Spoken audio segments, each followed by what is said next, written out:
OK, bonjour et bienvenue au webinaire de Faction A intitulé « Découvrez l'univers low-code de Microsoft ». Donc, j'espère que vous allez bien. Merci beaucoup de votre participation ce matin.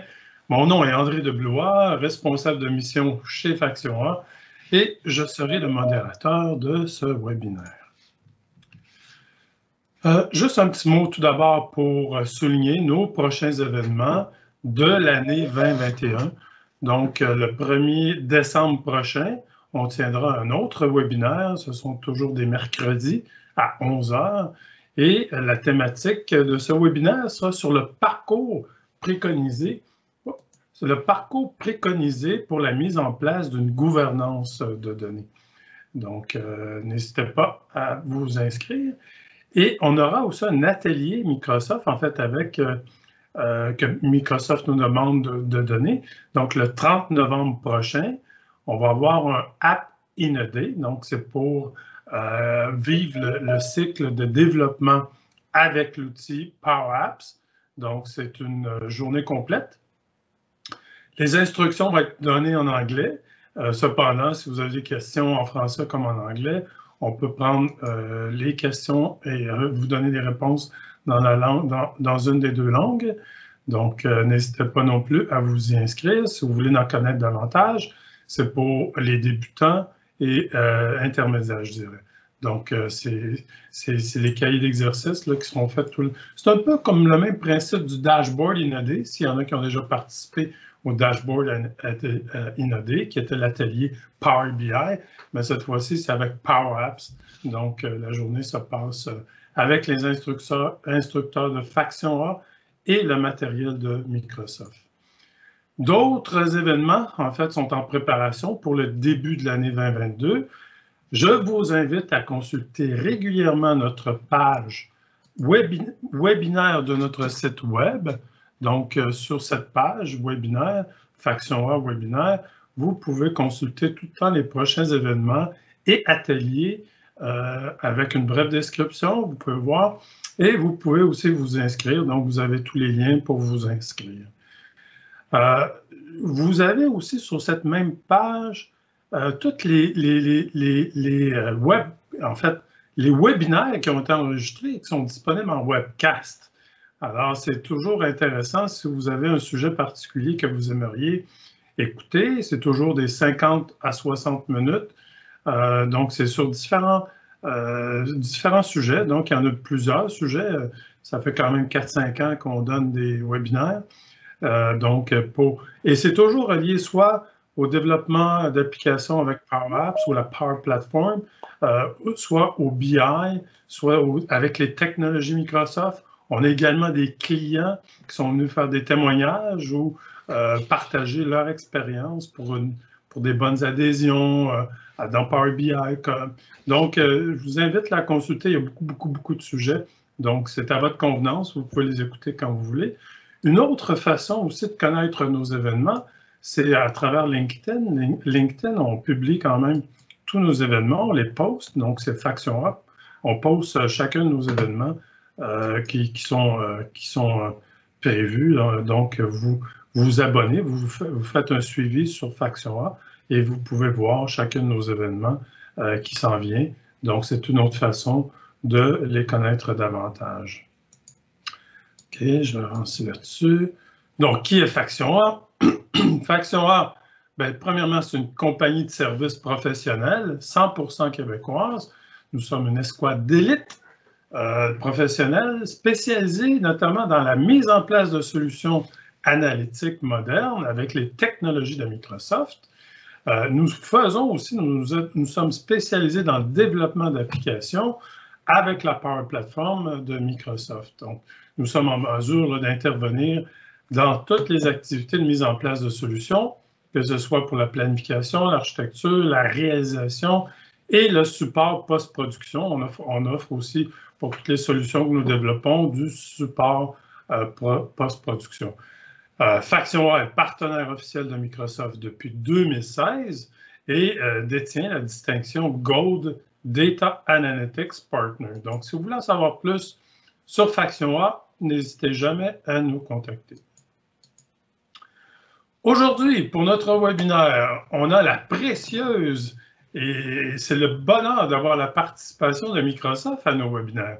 On a tout d'abord Sarah Mouma, qui n'est pas à sa première d'ailleurs participation à nos webinaires.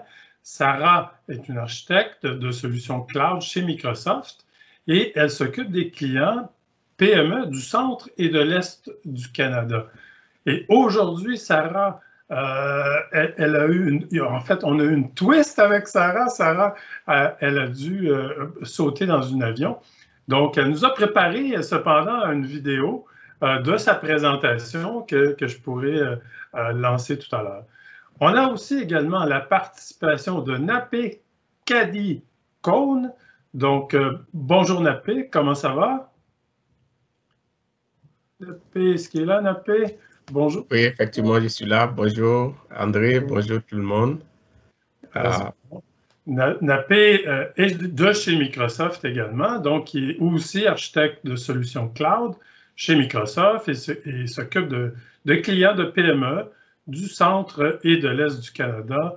Donc, et aujourd'hui, il va nous faire une démonstration en live de Power Apps notamment. Donc, merci beaucoup Napé d'être là, c'est très apprécié. Merci.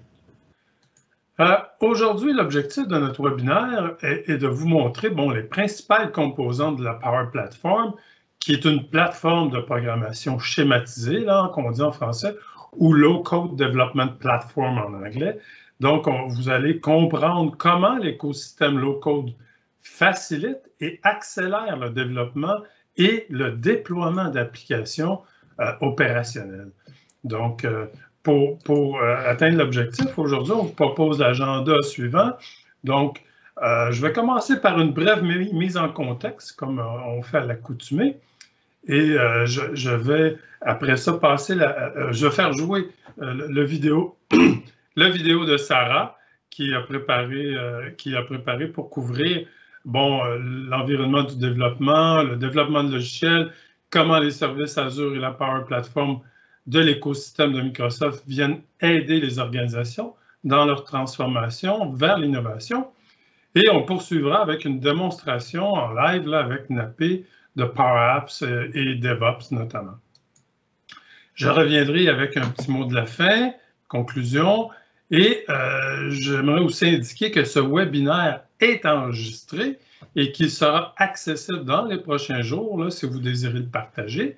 Vous aurez également accès à la copie de la présentation dès que le webinaire sera terminé. Nous vous enverrons un courriel avec les liens pour l'accès à l'enregistrement et un autre courriel pour l'accès à la présentation.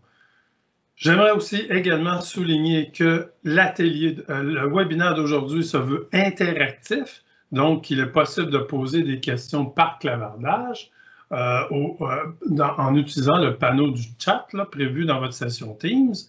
Donc, on va tenter le plus possible de répondre aux questions pendant la présentation ou la démo.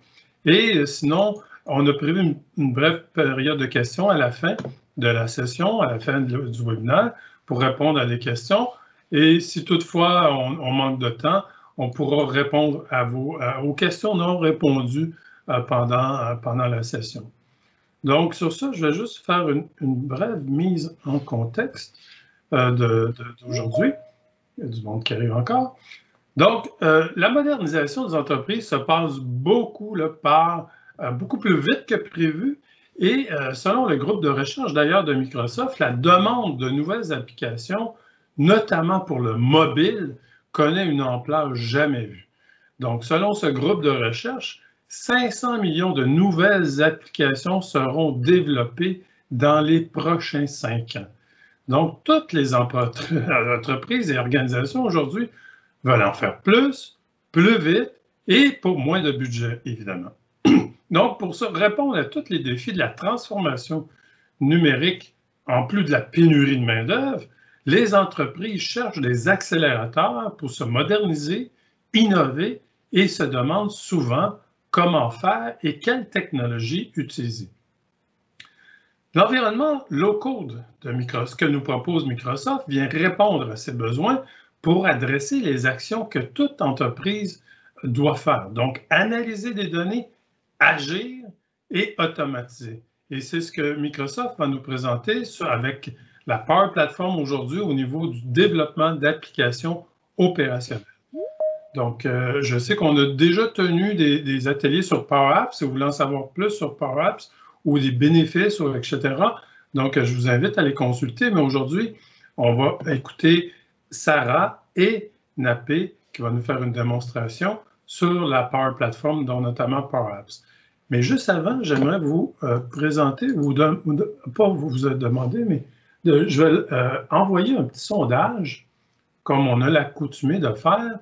Donc, le petit sondage est tout simplement, êtes-vous familier avec l'environnement low-code de Microsoft? Il y a 3 choix de réponse, c'est très simple. Donc, oui, on l'utilise déjà, oui, cependant, on a besoin d'aide, ou non, on veut en apprendre davantage. Donc, vous pouvez répondre par un des 3 et vous allez voir les réponses au fur et à mesure qui rentrent. Et puis, on aura les résultats qu'on pourra partager. Donc, déjà, ce que je vois, donc, la majorité des gens ne connaissent pas nécessairement l'environnement low-code, sont ici, en fait, pour en apprendre davantage. Mais il y en a quand même beaucoup qui ont besoin d'aide. Donc, merci beaucoup de vous être prêtés au jeu de ce sondage. Et sur ça, je vais enlever d'abord ma caméra, puis je vais lancer la vidéo que Sarah nous a partagée. Ça, c'était le sondage. Et donc, le petit vidéo. Bonjour, moi je m'appelle Sarah, je suis Cloud Solution Architect chez Microsoft. Je travaille à Montréal, puis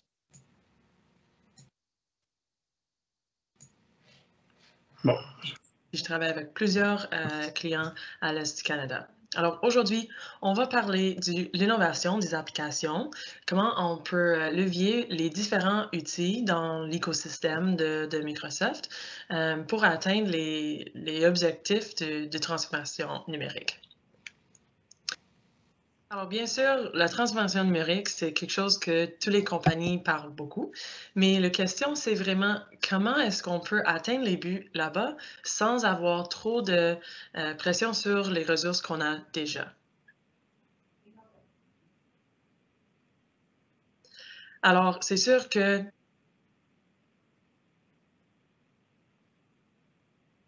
c'est un sujet que tout le monde veut parler, c'est quelque chose que tout le monde veut faire.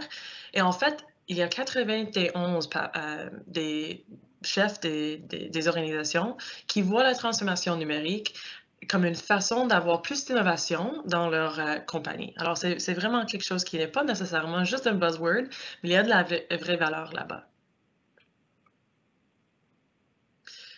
Pour nous autres, un des éléments de transformation numérique, c'est vraiment avec les développeurs. Comment est-ce qu'on peut améliorer la vélocité des développeurs? En fait, on voit qu'il y a comme 3 choses. Il y a un besoin pour avoir les outils pour qu'on peut être productif. On doit avoir une façon d'être collaboratif et secure. Et la dernière chose, c'est qu'on doit avoir une façon d'avoir un peu d'échelle dans ce qu'on fait.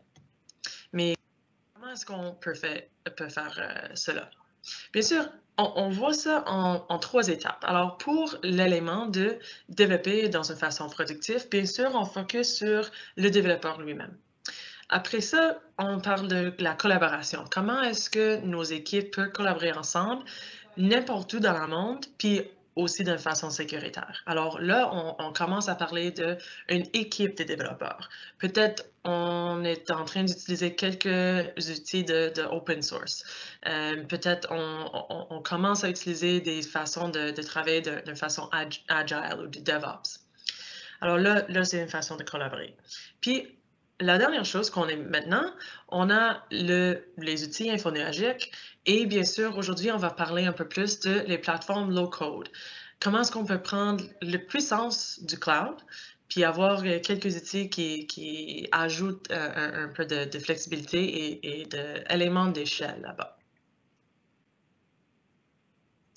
Alors, en termes de construire d'une façon productive, bien sûr, on doit avoir les outils que les développeurs aiment bien utiliser. Peut-être les outils qu'ils utilisent déjà, soit Visual Studio, soit GitHub, des choses comme ça. Comment est-ce qu'on peut intégrer tout ça dans un écosystème. Bien sûr, dans l'outil DevOps, on va regarder avec Napé un peu plus tard, mais comment est-ce qu'on peut intégrer les outils-là dans nos workflows avec nos développeurs? Quand on parle de la collaboration, comment est-ce que, bien sûr, nos développeurs peuvent collaborer ensemble, soit avec Teams, avec DevOps, choses comme ça, mais aussi comment est-ce qu'ils vont collaborer avec les autres unités de la business. En fait, comment est-ce que les devs vont collaborer avec finance, avec marketing, etc. Alors, on doit penser à comment est-ce qu'on peut avoir toutes les équipes qui travaillent ensemble, non seulement dans l'équipe dev ou technique. Et bien sûr, cet élément de comment est-ce qu'on peut avoir un peu d'échelle avec notre innovation? Comment est-ce qu'on peut prendre les choses que peut-être une équipe fait dans leur environnement, puis comment est-ce qu'on peut très vite partager ça avec les autres équipes qui peuvent trouver ça utile ou même ajouter les trucs là-dessus pour qu'on peut l'utiliser à travers de notre organisation ou avec nos clients. Alors, d'habitude, on voit cela comme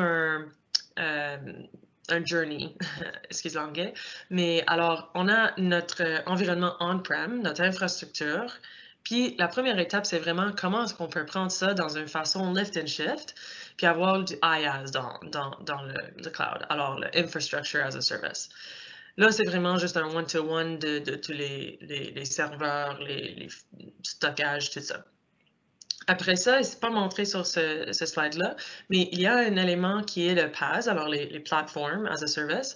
Là, c'est comme plus les services gérés. Alors, on enlève un peu plus de la responsabilité en termes de les patching et tout ça, et on te fournit un plateforme où tu peux juste déployer ton code, par exemple. Après ça, on est vraiment dans le cadre d'innovation. Alors, comment est-ce qu'on peut regarder un peu plus dans le côté juste du code, juste comment déployer nos idées, en fait, et avoir une plateforme où ça va tout fonctionner. Et là, on vient à low code ou no code. Alors, comment est-ce qu'on peut même pas avoir le besoin de coder, mais encore avoir la capacité de prendre nos idées puis avoir les solutions utilisables. Alors là, c'est comme en général le trajet qu'on voit d'habitude. Alors, comment est-ce que ça fit avec Azure et le cloud de Microsoft, en fait? C'est avec, mais Azure, c'est notre plateforme à travers des services infrastructure, du data, de AI, tout ça. Alors, ça commence vraiment par la couche d'infrastructure où on a bien sûr les éléments de compute, du networking. En haut de ça, c'est là où on regarde les services un peu plus serverless. Alors, les applications pour développer les applications web, les conteneurs, peut-être les éléments d'intégration, d'événements, et bien sûr, les bases de données, les IoT, choses comme ça. En haut de ça, on a bien sûr tout l'élément de Edge Devices. Alors, c'est les sensors, des éléments qui sont plus pour IoT, disons. Et bien sûr, à côté, pour tout cela, on a les outils. On a Visual Studio, GitHub, Power Apps et Power BI. Alors, on va toucher sur ces deux dans un petit peu, mais c'est ça que les outils que les développeurs vont utiliser, c'est vraiment que ça touche tout le stack d'Azure. Et bien sûr, on a beaucoup de projets, on a beaucoup d'ententes d'innovation, mais comment est-ce qu'on peut réaliser tout ça avec les équipes qu'on a déjà? Peut-être que vous avez quelques devs professionnels, peut-être vous utilisez les partenaires pour réaliser ces projets-là, mais vraiment, la chose qu'on est en train de regarder aussi, c'est comment est-ce qu'on peut utiliser les autres personnes dans l'organisation qui peut-être ne sont pas nécessairement les devs professionnels, mais qui peuvent aussi contribuer à quelques solutions ici. Parce que c'est ça, aujourd'hui, on n'a pas nécessairement assez de devs professionnels ou de personnes techniques pour construire toutes ces applications qu'on a besoin pour innover dans nos compagnies. Alors, c'est ça qu'on devient à notre sujet de Power Apps. Power Apps, c'est quoi? C'est vraiment l'outil ou la plateforme chez Microsoft pour développer les applications low-code. Quand on amène ça avec Azure, là, c'est vraiment notre plateforme d'innovation pour les scénarios de low-code. Alors là, on peut voir un petit peu où on a d'un côté les devs professionnels, ils utilisent Visual Studio, ils utilisent GitHub peut-être, ils interrogent avec les services Azure, les API et bien sûr toute l'infrastructure d'Azure. Et puis de l'autre côté, on a peut-être les développeurs citoyens, ce qu'on appelle ça, qui utilisent les outils comme Power Automate, Power Apps, et on va regarder quelques autres, où ils peuvent dans cette manière, collaborer avec les devs professionnels et tout utiliser la même plateforme pour développer les solutions pour l'organisation.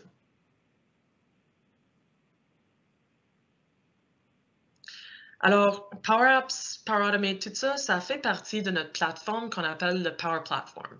C'est vraiment ces 4 éléments ici. Power BI, bien sûr, si vous faites des analytiques, peut-être vous avez déjà vu ça. Power Apps, qui est vraiment pour l'élément low-code pour application. Power Automate, qui nous permet à faire d'automatisation des workflows. Et Power Virtual Agents, qui est un peu comme la version low-code pour développer les bots, les chatbots pour intégrer dans les websites ou quoi que ce soit. Et tout ça, c'est bâtir sur quelques éléments où on peut intégrer avec tous ces outils ici. Alors, on a le Common Data Service, où on appelle ça le Dataverse, qu'on va regarder.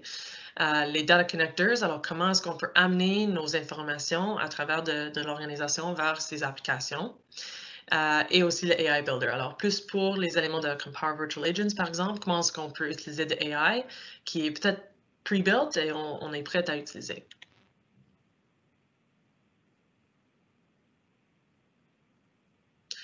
Alors, comment est-ce que ça fait tout ensemble? C'est vraiment avec Azure et Power Platform.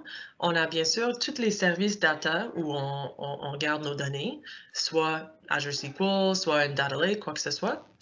Puis on a les services en haut de ça, comme les API Management, les fonctions Azure, les services où on peut vraiment amener les données ou faire quelques transformations. Et puis en haut de ça, on a tous les outils de Power BI, Power Apps, Power Platform, tout ça, où on peut intégrer les données de peut-être nos bases de données SQL. On peut interagir avec les clients. Et puis, à la fin de la journée, on peut amener vers aussi une base de données, par exemple. Alors, c'est comme ça. Je vais juste réduire la vidéo. Mais c'est comme ça où on voit que les développeurs pro peuvent travailler sur la même plateforme que les développeurs citoyens, disons. Et alors, c'est comme ça que Power Apps peut nous aider à faire du low-code. Alors, on a les utilisateurs, soit ils entrent vers mobile ou web. On ajoute dans ça toute la logique des applications, les workflows, tout ça. Puis, on ajoute toutes nos data en utilisant un Common Data Service ou un Dataverse. On le connecte vers soit les applications qui sont aussi dans le cloud ou soit qui sont on-prem, disons. Et puis, comme ça, on a une application vraiment end-to-end qui a tous les éléments qu'on a besoin.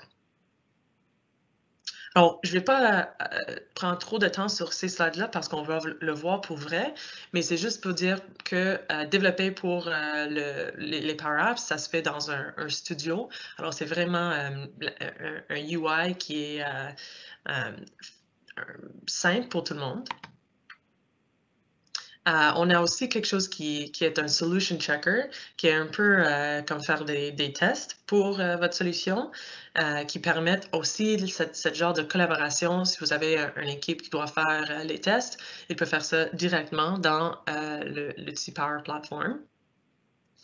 Et bien sûr, il y a plein de connecteurs pour toutes les autres applications que peut-être on a besoin d'intégrer avec. Alors, soit Azure AD, soit OneDrive, Google Drive, des choses comme ça. Ça ne doit pas même être les choses first party de Microsoft. Ça peut vraiment être toutes les applications, soit dans le nuage ou on-prem qu'on utilise aujourd'hui. Et c'est comme ça que Power Apps, c'est vrai, ça devient vraiment le centre de cet élément d'innovation. Alors, soit qu'on utilise le Power Platform pour construire les solutions par département, ou soit c'est quelque chose plus end-to-end avec plusieurs utilisateurs, soit on veut avoir plus de fonctionnalités qu'on a déjà dans Office ou Dynamics, ou bien sûr, on a une application un peu legacy qu'on veut ajouter des fonctionnalités là-dessus sans avoir besoin de changer le tout. Je dis déjà comment on est intégré avec Office. Même chose avec Dynamics. Il y a plusieurs de solutions où on peut améliorer ou ajouter la fonctionnalité, disons, de Dynamics. Et ça nous emmène vers le Dataverse. Alors, Dataverse, comme j'ai dit, c'est vraiment notre Common Data Service. C'est le format où on va stocker toutes les informations dans tous les éléments de Power Platform. Alors, c'est le Power BI, Power Automate, tout ça, ou même les autres applications qui sont développées par nos développeurs pro. On peut aussi utiliser le Dataverse comme un modèle de données où on peut facilement tirer les données pour plusieurs applications dans notre entreprise. Alors, tout cela, ça commence du API de Dataverse. Alors, tout ce qu'on fait dans Dataverse, ça crée un API. Avec cela, on peut interroger, comme j'ai dit, avec plusieurs des solutions de Power Platform, même Visual Studio, puis les autres outils comme Xamarin. Là, ça ajoute une couche de sécurité là-dessus. Alors, on a de l'authentification, l'autorisation, choses comme ça. Puis, on peut aussi ajouter les règles d'affaires, les plugins, on peut ajouter des workflows là-dessus. Peut-être on ajoute plusieurs informations de data, on fait un peu de validation, on peut le transférer avec des rapports, choses comme ça. Avec du stockage, on peut aussi transmettre les informations dans un format soit Azure Files ou Blob Storage, soit on l'amène dans une façon où on peut facilement chercher puis ajouter de la fonctionnalité là-dessus. Et la dernière chose, l'intégration. On peut aussi utiliser les données qui sont dans Dataverse pour l'intégration dans les autres applications à travers les choses comme un Event Hub ou un Service Bus, où on peut faire les exports aussi. Alors, c'est vraiment comme ça que Power Apps est en train d'améliorer le scénario d'innovation dans nos compagnies. On est en train d'avoir une façon où on peut avoir les développeurs pro avec les développeurs citoyens qui peuvent faire tous ensemble à travers la conception d'une idée pour une application.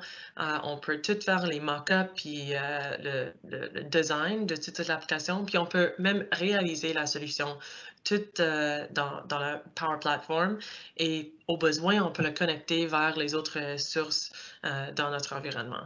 Alors, c'est un peu ça d'un point de vue un peu global, comment le Power Platform peut vraiment faire le bridge entre tout ce qu'on fait avec nos développeurs pro et ce qu'on peut faire avec nos développeurs citoyens pour réaliser les nouvelles solutions. Alors, je vais passer à Napé pour faire un petit peu d'une démo, puis regarder comment un peu tous ces éléments fonctionnent. Merci et à bientôt. Merci beaucoup, Sarah. C'est très apprécié. Puis avant de passer la parole à Napé, j'aimerais juste refaire un autre petit sondage. Puis c'est sûr et certain que le petit sondage est par rapport aux différents facteurs là, qui pourraient, comme qui vous permettraient de livrer davantage d'applications. Donc, cette fois-ci, il y a 4 choix de réponse. Si vous répondez, là, vous allez voir les résultats. Donc, c'est toujours intéressant si vous, juste par un simple clic. Donc, vous pouvez avancer là-dessus. Donc, le petit sondage, c'est ça. Si vous répondez, je vais vous laisser encore un petit peu de temps. Les réponses rentrent tranquillement. Fait que, mais comme on a vu puis entendu avec Sarah, la Power Platform se positionne très bien là, dans la mouvance de la transformation numérique et dans la modernisation des organisations. Et les outils de la Power Platform permettent d'adresser les besoins en développement qui sont criants, donc de nouvelles applications Puis ça s'applique à tous les domaines d'affaires et à toutes les unités administratives, essentiellement. Donc, je vais aller voir les réponses. Les réponses, on a 36% de ce que je vois. Les gens aimeraient avoir plus d'expertise. Puis, en égalité, donc un éco. Quels sont les facteurs qui vous permettraient de livrer davantage? Donc, un écosystème applicatif accessible et intégré. On a un environnement de développement facile pour tous. Donc, merci beaucoup de vous être prêtés au jeu. Et sur ça, je vais demander à Napé de faire la démonstration, donc prendre le contrôle. Napé, si tu peux prendre le contrôle ou de faire présenter ton écran pour ta présentation. Okay. Effectivement.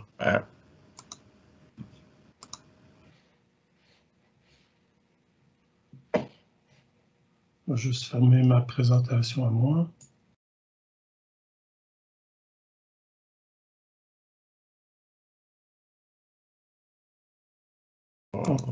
On voit pas ton écran, Napé. Oui, on dit que seulement que l'organisateur peut partager. Ah, désolé. Sylvain, est-ce que tu vois comme quelque chose? Non, je vois rien.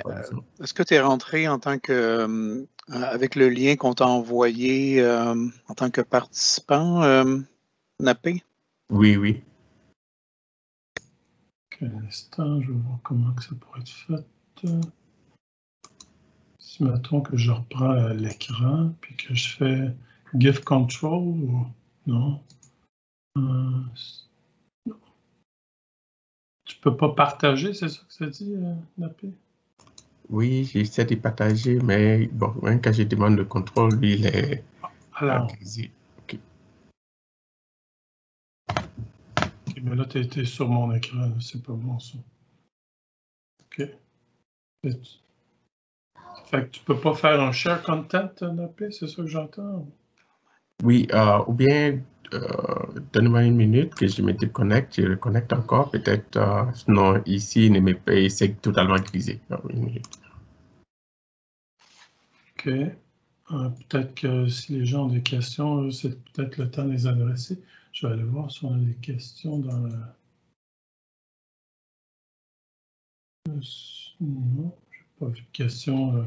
Donc, il y en a souvent qui nous demandent, même au niveau... Tu sais, Power Apps, on le comprend bien, c'est une plateforme pour du développement à faible code, là, comme on dit. Puis ça, c'est ça la beauté, ça inclut une panoplie de connecteurs, de services et même de gabarits, des canevas, là, puis que ça peut être utilisé autant pour des développeurs professionnels, comme Sarah le mentionnait, que des développeurs d'unités d'affaires ou les citizen developers, là, comme en anglais ils disent. Puis donc, ça permet de créer relativement rapidement. Puis là, je dis relativement rapidement, parce que ça peut être compliqué dans certains cas quand on veut faire des applications web ou mobiles, donc, et qu'on veut intégrer des bases de données, que ce soit en local ou on-prem. Donc, ça peut être des fois compliqué à développer. Et dépendamment de la quantité d'éléments à saisir et de validation, de complexité de règles, aussi, ça peut être beaucoup plus compliqué. Donc, je vois, Napé, que tu viens de te reconnecter. Alors, si tu peux partager ton écran pour voir si on est capable de le voir. André, peut-être pendant que Napé prend place, il y avait une question justement qui était un peu en lien avec ce que tu disais, s'il y avait des exemples typiques de ce que les gens peuvent faire avec des Power Apps. Je ne sais pas si tu as quelques exemples tu peux suggérer. OK. Oui, il y en a plein. Très bien. Très bonne question. Merci. Je pense que c'est Danny. Souvent, ce qu'on voit dans les applications qui sont développées avec Power Apps, c'est vous avez juste à penser à toutes les copier-coller qu'on voit souvent d'Excel au système de mission. Déjà ça naît parce qu'on sait, il y a des fois des questions de sécurité là, avec Excel, et ce qu'on voit souvent, c'est les Excel qui se promènent dans les messages qui sont envoyés d'un bord puis de l'autre, puis que les gens peuvent modifier, bien souvent, et en plus, souvent, les gens demandent de saisir les données qui sont dans Excel, dans des systèmes là, plus de mission. Mais ça, c'est Power, mais ça, c'est Power Automate. OK? Mais Power Apps, si je donnais les exemples de Power Apps, ben, c'est souvent les saisies de formulaires. Pensez à la saisie de formulaires là, qui existe encore beaucoup dans les organisations là, pour diverses demandes, que ce soit des demandes de services, des billets, des incidents qui sont arrivés, des demandes de dépenses ou d'approbation de compte de dépenses, des demandes d'équipement, d'évaluation au niveau des ressources humaines, des inspections, de l'inventaire, suivi ou des petites applications des fois mobiles pour comprendre est-ce qu'il y a beaucoup de cas COVID ou faire les suivis de cas COVID. J'ai vu ça aussi souvent pour l'accueil et le départ d'employés. Et même, on voit beaucoup d'applications pour des prises de rendez-vous. Tu sais, avec tout le changement qu'on a vécu depuis le mois de mars l'année dernière, il y a beaucoup d'applications qui ont sorti pour automatiser les processus qui, normalement, se faisaient manuellement. Donc, pour la modernisation avec du mobile sur le terrain, entre autres, ça a permis d'éliminer beaucoup de papier puis de travailler de façon beaucoup plus virtuelle, je pourrais dire. Puis nous, dans les solutions analytiques, on le voit aussi souvent pour combler des fonctionnalités qui ne sont pas disponibles soit dans des systèmes de mission ou des fois complémenter des niveaux de granularité pour les analyses ou même des données de référence, on l'a vu souvent. Mais il y a Power Automate, là, j'en parlais un petit peu tantôt, mais tout le déclenchement de rappels ou des trucs comme ça, des alertes qui peuvent se faire automatique. Power Automate fait aussi. OK, Napé, tu es là? Napé, OK, là, je vois ton écran, Napé. Super. OK. Désolé, excuse-moi. J'ai oublié de me reconnecter pour que vous puissiez voir, désolé, de l'inconvénient. Pas de problème, on voit très bien ton écran, on t'entend bien. Super, je te laisse la parole. Super, merci. Donc, comme vous voyez ici, ça c'est la porte d'entrée dans le Power Apps et puis Power Platform. Et vous devez, bon, si vous ne l'avez pas encore, probablement vous devez le payer ou encore, si vous l'avez, vous devez faire directement du sign-in. Quand vous y accédez pour la première fois, c'est cet écran-là que vous percevez. Et comme vous le voyez, il y a un menu à gauche et il y a des icônes qui sont au milieu. À gauche, ça vous donne tout un ensemble de menus selon que vous voulez accéder aux applications que vous avez déjà créées ou bien créer une nouvelle application.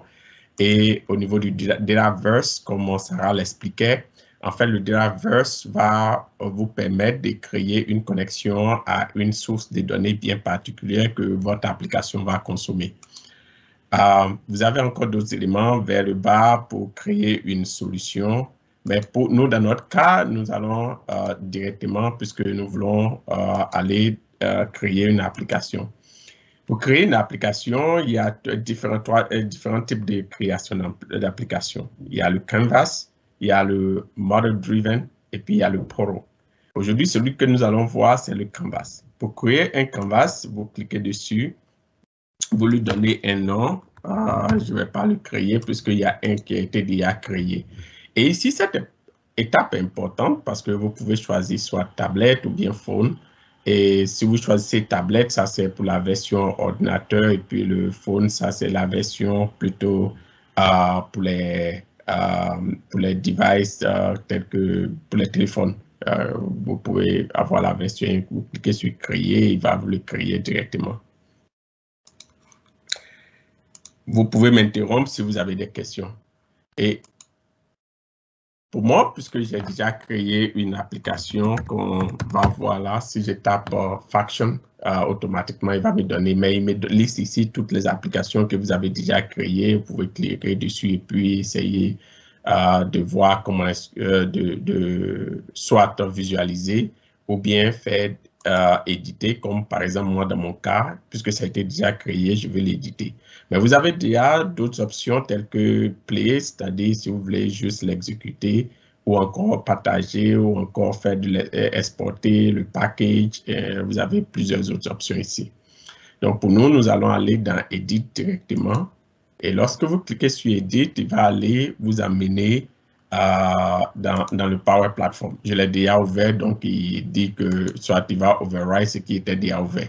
Donc, voilà un peu l'écran de l'application telle qu'elle se présente.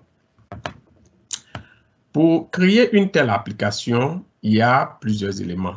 La première des choses, il faut pouvoir se connecter à une base de données. Et c'est ce qui est montré ici à travers cette icône DERA. Et lorsque vous êtes ici, vous cliquez sur Add DERA et vous recherchez le type de DERA source que vous voulez vous connecter. Par exemple, pour moi, si je veux me connecter à Excel, automatiquement, il me donne les différents types d'Excel que vous allez voir ici. Si je clique sur Excel for Business, il va me dire d'ajouter une connexion et à partir de là, maintenant, il va m'emmener directement là où moi je veux, là où mon Excel se trouve. J'ai déjà importé un fichier Excel ici et il se trouve dans le OneDrive. Comme vous pouvez voir ici, j'ai mon OneDrive, j'ai mis des fichiers Excel ici que je veux tester. Et si je l'ouvre, il faudra que je le ferme pour ne pas que lorsque je vais faire les tests, il va me créer des problèmes. Vous voyez, le fichier Excel se trouve ici et j'ai déjà un ensemble de données à l'intérieur que je vais pouvoir utiliser. Donc, vous devez vous assurer que votre Excel que vous créez vient avec les headers parce que c'est important pour que lui, il puisse créer une sorte de simulateur des tables et puis faire la connexion directement avec les headers et puis pouvoir faire les différents queries. Une chose aussi, c'est de pouvoir donner un nom à votre table ici, qui est très important et que c'est ce nom de table-là qu'il va utiliser aussi dans l'application. Donc, je vais le fermer mon fichier Excel et repartir dans Power Apps. Une fois que j'ai connecté avec ma base de données, l'autre chose à faire, c'est de maintenant commencer à créer mes différents écrans. Pour les écrans, vous pouvez cliquer ici pour ajouter un nouvel écran et vous avez toute une panoplie de templates ici que vous pouvez utiliser. Vous pouvez utiliser le blank, list, tout ce que vous voulez. Pour moi, le premier écran que voici, quand je l'ai ajouté, il était blank. Donc, une fois que l'écran est ajouté, vous devez maintenant ajouter les éléments que vous voulez dessus. Au niveau du Power Apps, quand vous voulez créer le canvas, il y a deux éléments très importants que nous allons voir. Le premier élément s'agit de ce qu'on appelle le Vertical Gallery. Et donc, ce que vous voyez ici, ça, c'est un Vertical Gallery que j'ai ajouté.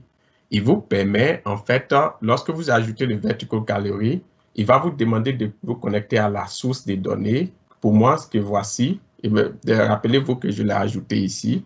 Et une fois que vous vous connectez, vous donnez le type de layout que vous voulez, automatiquement, il va importer les données de votre Excel, fichier Excel, et puis il va remplir automatiquement ici. Et vous pouvez visualiser ça automatiquement là. Si je reviens ici, toujours dans mon TreeView, ce que j'ai fait, c'est que une fois que vous avez, ça c'est le premier écran en fait, c'est pour pouvoir visualiser toutes vos données. Maintenant, vous pouvez ajouter d'autres boutons tels que les boutons qui sont ici et ainsi de suite. Le deuxième écran, en fait, c'est là où je peux faire mes modifications de mes données, la suppression des données et autres. Et pour cela, l'élément qu'on utilise, il y a plusieurs éléments. Il y a ce qu'on appelle le Edit Form, que voici. Le Edit Form, ce que j'ai fait ici, celui-là, ce n'est juste qu'un Edit Form. Lorsque vous le mettez ici, automatiquement, lui, il va, vous devez lui indiquer la source des données Et vous devez cliquer ici dans les fields pour pouvoir sélectionner les différents fields que vous voulez voir ici pour que ça puisse afficher à l'utilisateur et qu'il puisse faire les différentes modifications qu'il a à faire. Et bon, vous pouvez cliquer sur chaque field que vous voulez ajouter, ainsi de suite. Question avant que je ne continue? Oui. OK. Question. Pas de problème. Donc, une fois que vous avez ça, vous pouvez ajouter maintenant vos différents boutons que vous voulez. Pour les différents boutons, si je prends par exemple pour la sauvegarde, tout ce que vous avez à faire, et c'est le côté intéressant en fait avec le Power Apps. Les fonctions viennent déjà, vous n'avez juste qu'à les appeler. Par exemple, ici, si je fais ça, vous venez ici dans l'action, et l'action qui est choisie, c'est onClick. Si je fais onClick, alors j'appelle la fonction submit, et puis je mets en parenthèse en fait mon edit form qui est là, puisque mon edit form est connecté à ma source de données. Si je mets le edit form qui est là, automatiquement, il va se charger de pouvoir faire la sauvegarde dans le fichier Excel. Même chose pour la fonction edit. Vous voyez, vous appelez juste la fonction edit on click, la fonction suppression et la fonction suppression ici. Et puis bon, la pression ici, ça c'est juste cancel. Cancel, moi je vais repartir à mon écran précédent. Donc juste une démo de ça pour qu'on puisse voir. Pour pouvoir faire la démo, il faut toujours venir cliquer sur l'écran initial qui était en fait qui affichait en fait toutes mes données qui sont là. Donc si je veux faire une démo, si je clique dessus, il me donne toutes les données qui sont là. Je peux juste naviguer, choisir une information et lorsque je clique, automatiquement, il me fait une visualisation de cette donnée ici. Si je veux éditer cette donnée qui est là, je n'ai qu'à cliquer sur Edit et puis je fais la modification comme il le faut et je fais la sauvegarde. Il doit pouvoir automatiquement sauvegarder ça dans mon fichier Excel. Et vous voyez ici, il a fait le update qui est là. Donc, c'est avec ces différents éléments qu'il faut ajouter. Et puis, bon, ce qu'il faut dire aussi, puisque tout est fait par écran. Lorsque vous ajoutez votre premier écran, par exemple, toutes les différents autres contrôles que vous allez ajouter, vous voyez qu'ils se trouvent automatiquement en dessous de votre écran. Et ici, par exemple, j'ai ajouté une liste. Tout ce qui est en dessous aussi de la liste, vous pouvez le voir ici. Donc, c'est très important. Mais vous pouvez déplacer les contrôles. Si je déplace ce contrôle-là en dehors, donc automatiquement, il ne se fera plus partie de cette liste que j'ai créée là. Ça, c'est le côté Power Apps. Mais en tant que développeur, on veut pouvoir utiliser, par exemple, DevOps pour pouvoir collaborer avec certaines personnes et puis surtout au niveau du version control pour aussi faire garder l'historique de tout ce qui s'accomplit. Donc, la question, c'est comment est-ce qu'on peut connecter nos Power Apps ou bien Power Automate parce que les deux fonctionnent de la même manière, ils font partie de la famille des Power Platform. La différence, c'est que l'autre fait des applications et puis le Power Automate, c'est plus pour les workflows. Si on va dans Azure DevOps, j'espère que vous êtes familier avec l'interface de Azure DevOps, mais pour y aller, accéder, c'est de taper dev.azure.com. Ici, vous pouvez créer ce qu'on appelle Organization Settings, une organisation. L'organisation, en fait, comprend tous les projets. Vous créez un projet à l'intérieur d'une organisation.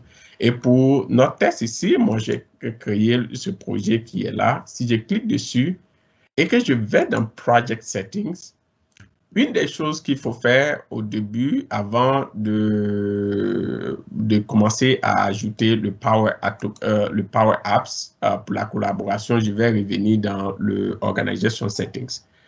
Lorsque je viens dans le Organization Settings, il y a une fonctionnalité qu'on appelle Extension.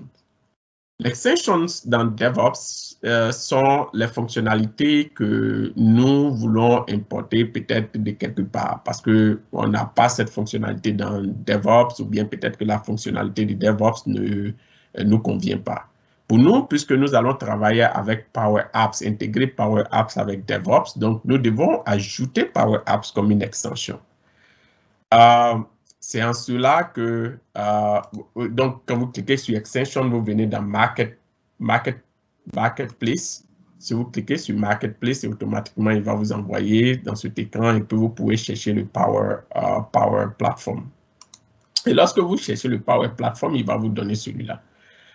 Vous devez cliquer sur Get It Free. Bon, il va l'installer automatiquement dans votre DevOps. Et lorsqu'il installe dans votre DevOps, vous devez le voir dans la liste ici. Et c'est là, une fois après avoir fait ça, que vous pouvez utiliser votre Power Platform comme outil de DevOps dans DevOps pour faire vos CI/CD.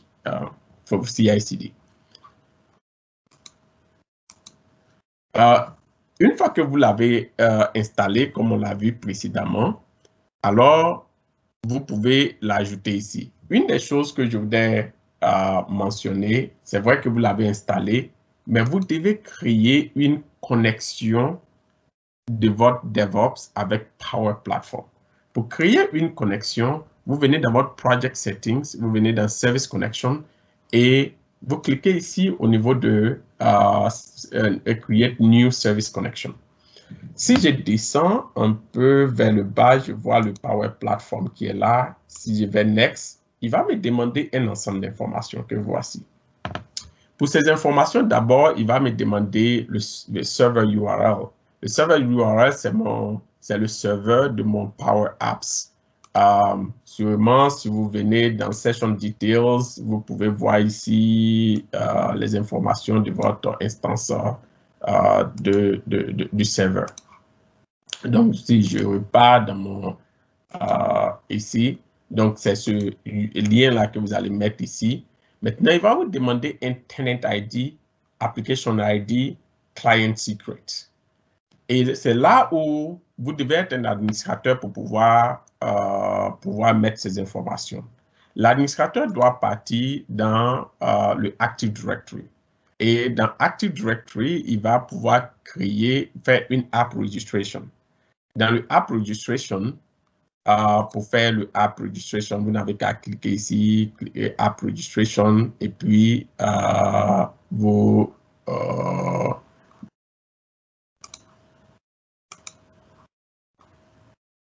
voilà, vous êtes dans le app registration. Et bon, j'ai créé mon Power Apps ici et vous pouvez enregistrer une application que voici. Et lorsque vous l'enregistrez, il y a deux étapes que vous devez faire. Dans un premier temps, vous devez donner des permissions à le API de Power Apps, qui est Dynamics. Donc, si vous cliquez ici, vous partez, vous ajoutez les permissions ici. Et puis, mais ça, c'est l'administrateur qui peut faire ça. Et puis, il va grant admin consent. Une fois qu'il a fait ça, alors vous créez un secret.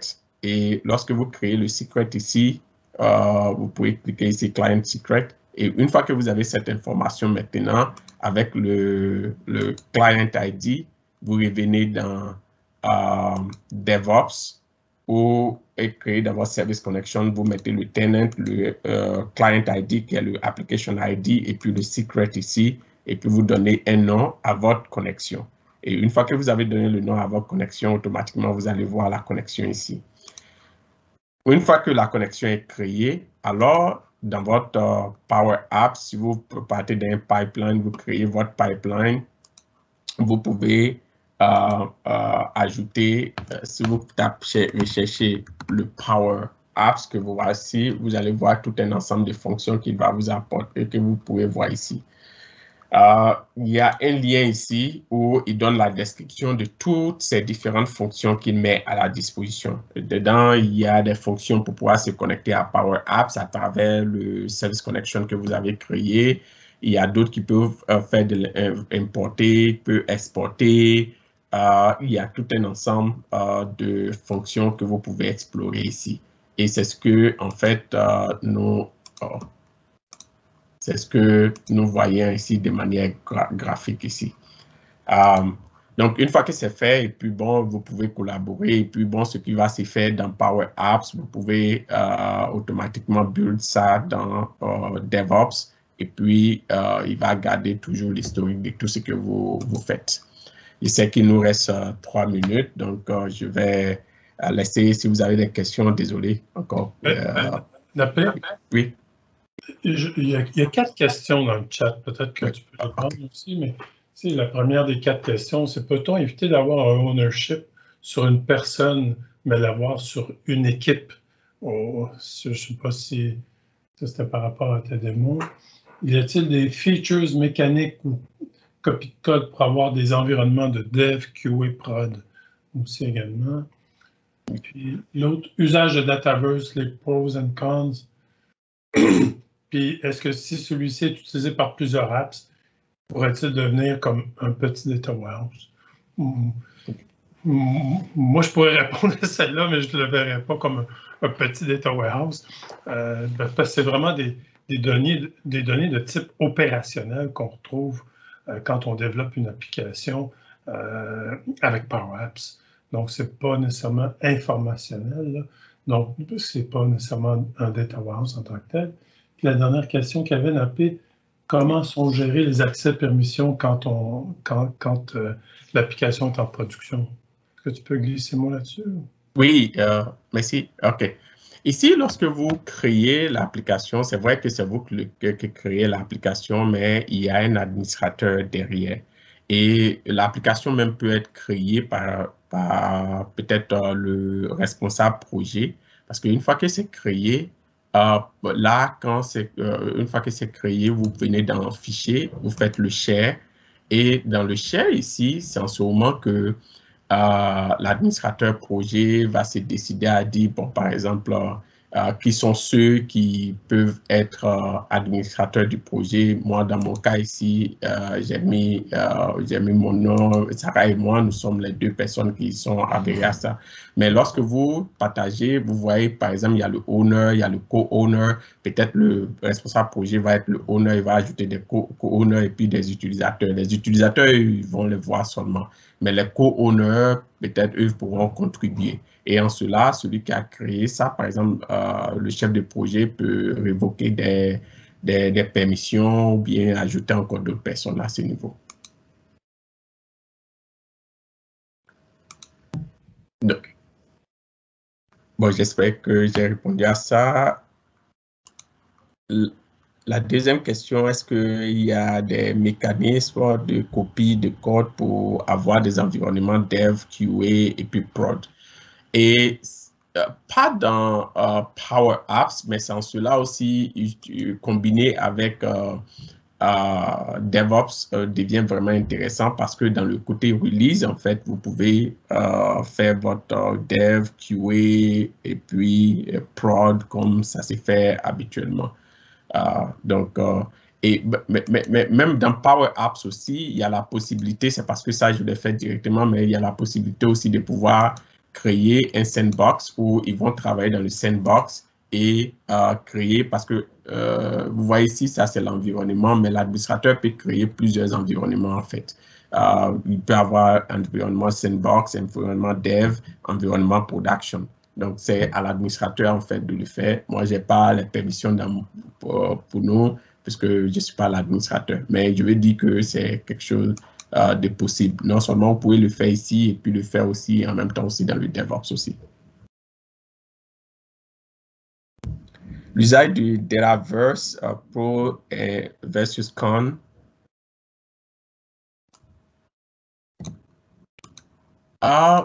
Le Dataverse, OK. Pensez au Dataverse, c'est fait comme une base de données que vous créez. Elle peut être utilisée par une application, mais elle peut être utilisée aussi par d'autres applications aussi. Par exemple, si je prends le SQL Server, à l'intérieur de SQL Server, je peux avoir plusieurs bases de données.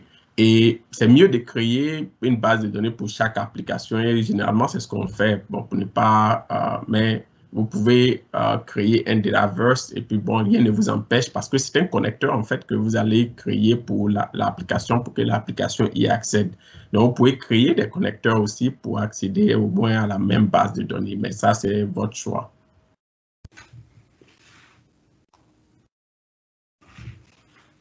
Bon, il sait qu'on a dépassé de 2 minutes. Je ne sais pas si, peut-être, s'il y a d'autres questions, bon, si vous pouvez les envoyer par email, on pourra y répondre. Mais ce que je ferais, oui, on défonce, puis on a eu un petit retard là, par rapport au début de la démo. Mais si vous avez d'autres questions, mettez-les dans le chat, puis nous, ça nous permettra de vous revenir avec des réponses là, après coup, parce que je ne veux pas nécessairement empiéter sur le temps, sur votre temps. Puis, ce que je vais revenir, puis ce qu'on a mis dans la présentation que vous allez recevoir, c'est des liens de référence qui sont notamment sur la Power Platform, Power Automate, RPA aussi également, parce que, bon, RPA, c'est une fonction de Power Automate, mais donc plusieurs liens pour en apprendre davantage, pour découvrir aussi si vous avez peut-être des questions qui vont être répondues aussi là-dedans, notamment pour la tarification et Dataverse et tout ça, donc les connecteurs. Puis, j'ai mis aussi le lien, évidemment, pour nos webinaires, là, si vous voulez accéder à nos webinaires passés ou ceux qui s'en viennent, c'est toujours disponible à votre convenance. Puis, souvent, les gens nous demandent, bon, ben, par où que je commence quand je débute un projet comme ça? Nous, par la pratique, on s'est aperçu que c'est mieux de prendre typiquement un petit processus d'affaires, oh, mon Dieu, qui n'est pas trop compliqué, puis qui vient justement permettre puis des fois, il est carrément, voyons, il est déjà cartographié, le processus, mais tant mieux. Mais sinon, des fois, on essaie de bien le cartographier pour s'assurer qu'on comprenne bien le processus d'affaires opérationnel. Puis, à ce moment-là, on vient confirmer le processus qui serait prioritaire puis qui apporterait de la valeur pour l'organisation. Et à ce moment-là, on fait l'architecture puis on décrit les fonctionnalités comme un développement de logiciel en feature-driven development, là.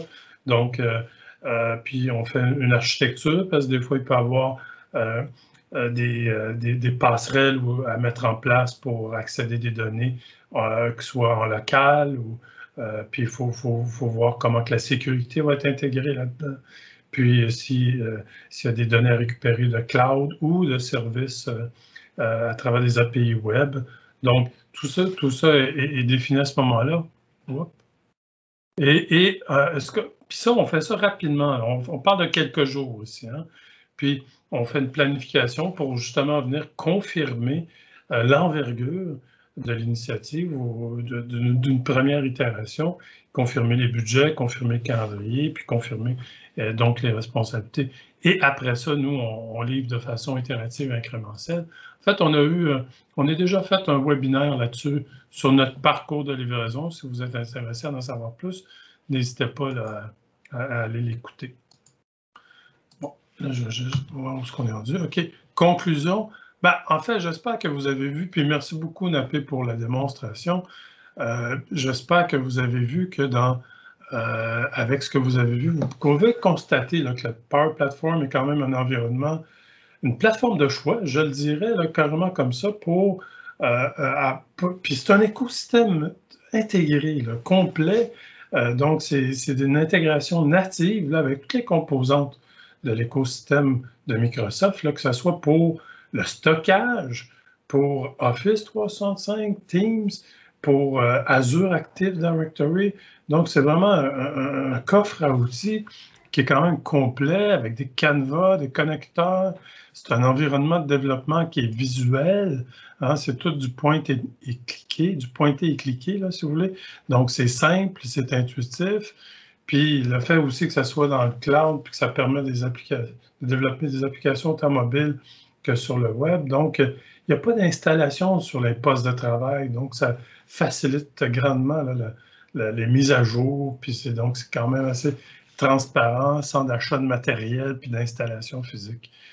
Donc, puis, évidemment, pour commencer là, dans ce domaine, ça prend souvent de l'accompagnement pour avoir les bonnes façons et surtout être inspiré des bonnes pratiques. Donc, dans tous les cas, n'hésitez jamais à faire appel. Donc, là, je vais un peu skipper le côté questions et réponses, mais si vous avez des questions particulières ou des cas spécifiques, je vous inviterai là, à utiliser les adresses courriels qui vous sont transmises pour avoir accès à la présentation et avoir accès aussi à l'enregistrement. Donc, sur ce, je vais vous envoyer un dernier sondage, puis savoir si le webinaire vous a été utile. Donc, si vous pouvez prendre le temps de répondre, s'il vous plaît, ça serait grandement apprécié. Donc, c'est un dernier petit sondage. Puis, je vous rappelle que vous allez recevoir le matériel.